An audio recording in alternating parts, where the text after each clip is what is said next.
Good morning, my name is Christel from Frans de Klerk, Independent Technical Analyst. Isaac wanted us to look at Grindrod, listed on our exchange as GND. We can see, Isaac, that there is a beautiful, possible, inverse head and shoulder formation in the making.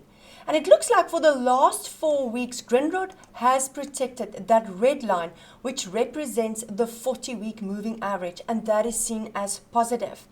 The confirmation of the inverse head and shoulder formation will only be on the table when 5 Rand 72 changes into a support. And that is where the neckline of the inverse head and shoulder formation is waiting.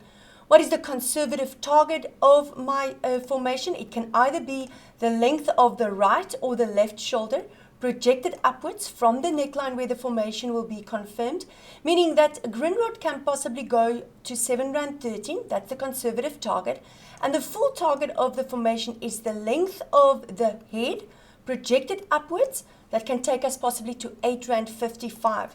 The optimism around this formation will become obsolete and off the table when the support of the right shoulder waiting at 4 Rand 30, and that is the lowest part, so that's why I'm using that level. When that level changes into a resistance. A big tool that you can use is obviously the 40-week moving average. That is waiting at 4 Rand 59. Below that level, the long-term sentiment towards this share will change to negative. We can see, unfortunately, our stochastic is sitting here in mid-zone at a 60, but the lines are still pointing upwards, which implies optimism and possibly the hope that we can go back to that neckline of the inverse head and shoulder formation.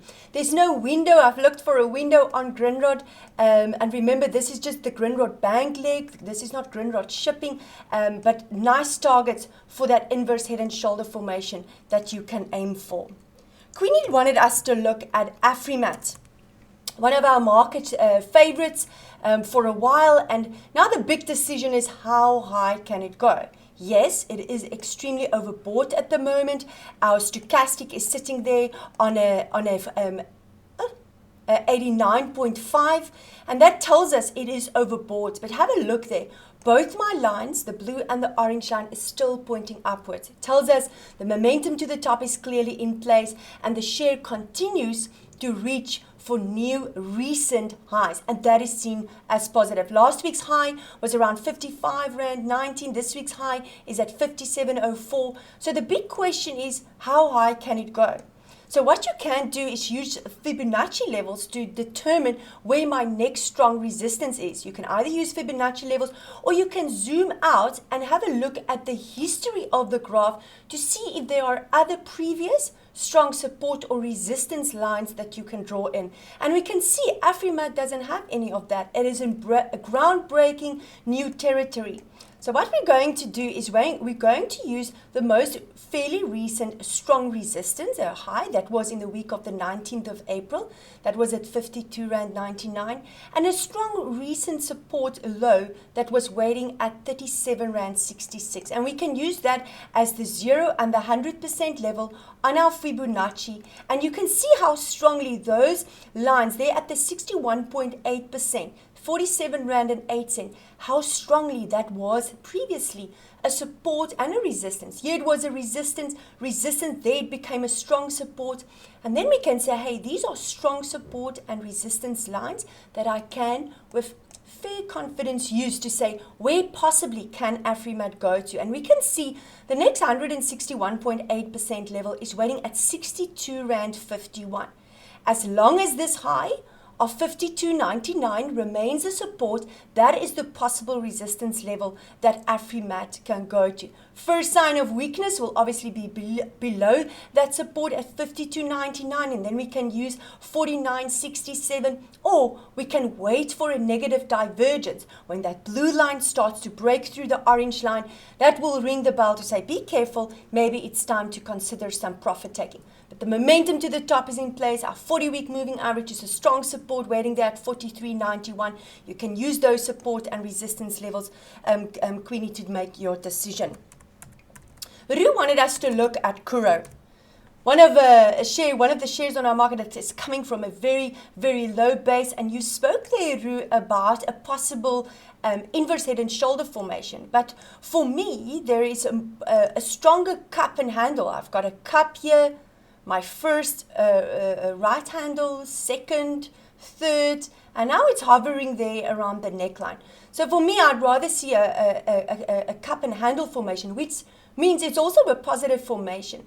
And the formation is confirmed as long as the neckline waiting at 11 Rand 28 changes into a support and remains a support. And remember, the reason why support and resistance levels are so important for technical analysis, that tells us and that shows us where the buyers and sellers are becoming stronger. Because as long as the buyers continue to protect a level, it will remain a support. Because as the sellers try to push it down with the share price, selling it lower, the buyers keep on protecting it. And that tells us in a graphical way where the buyers and sellers are lying on the graph. So at the moment, 11.28, that is where your neckline is waiting. And as long as the share is above it, the optimism around that formation is in play. And the same principles apply. I can use any of my handles, and I'm going to use this one to determine what the conservative target is of this cup and handle. And the level, I take the length of the handle and I project it upwards from the neckline where the formation was confirmed, meaning 1376 is a possible target for Curro. The full target of my formation is the full length of the cup projected upwards from the neckline, meaning 1836 is a possible target for Curro. Take note that this formation has been building since March 2020. So it's more than a year that this formation has been building. So don't expect the share to quickly move to that 18 level, just in a couple of weeks' time. Yes, it can do that when there's maybe good results or some news, coming out. But keep always in mind how long it took the formation to be built if you've got that target in mind. Our 40-week moving average is a beautiful support that tells us the long-term sentiment towards the share is positive. And if I go back to the history of Curro, we can see this share is trading at the same levels it did here back in December 2012 and January 2013, coming from extremely, extremely low levels. And that 40-week moving average is, again, a critical, important level, because if I look at the history, we can see in the past that Curro tried to change that red line, the 40-week moving average, into a support, and it could not do that. And it could not do that since about, let me just give you the time frame here, since April 2017. But it's managed to change it into a support since October 2020. And that is very optimistic. Also take note, the stochastic turned around. That blue line started to break upwards through my orange line without being in oversold territory.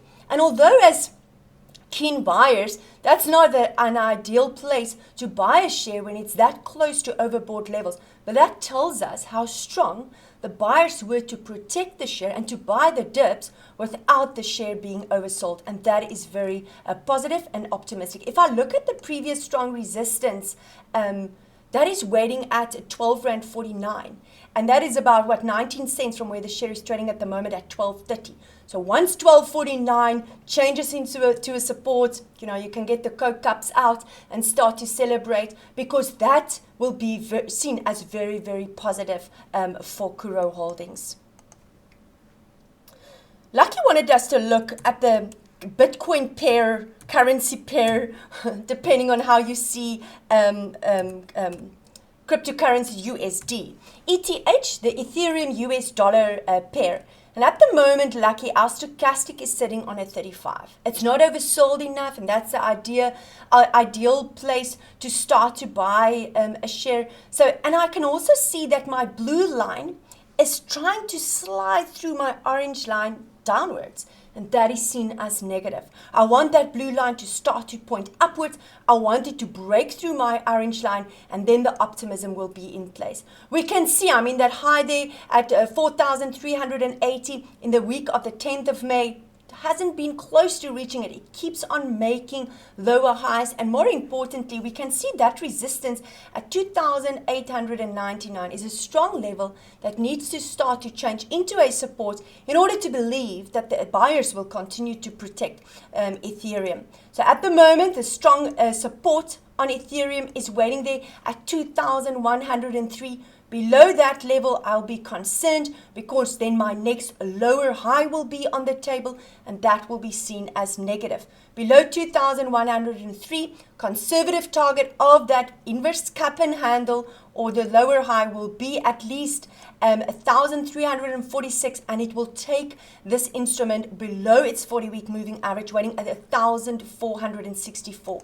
And that will be seen as very negative. And the stochastic being low, that is not positive at the moment. So if you want to buy, I would wait for the instrument to become completely oversold, wait for it to stop making new recent lows, wait for that blue line to break upwards through the orange line, wait for the share or for the instrument to find some support, and then start to accumulate again or buy in small bits. But above that 2899 level, we can assume then, hey, it can maybe go back to previous levels. And remember, again here, you can use a recent high and a recent strong support to identify strong support and resistance levels if you want to maybe use it as for short-term trades to identify where can I buy again? Above that 2,966, that is a 38.2% level. I can maybe assume that it can go to the 50% level, waiting at 3,235. And the same can apply to the bottom.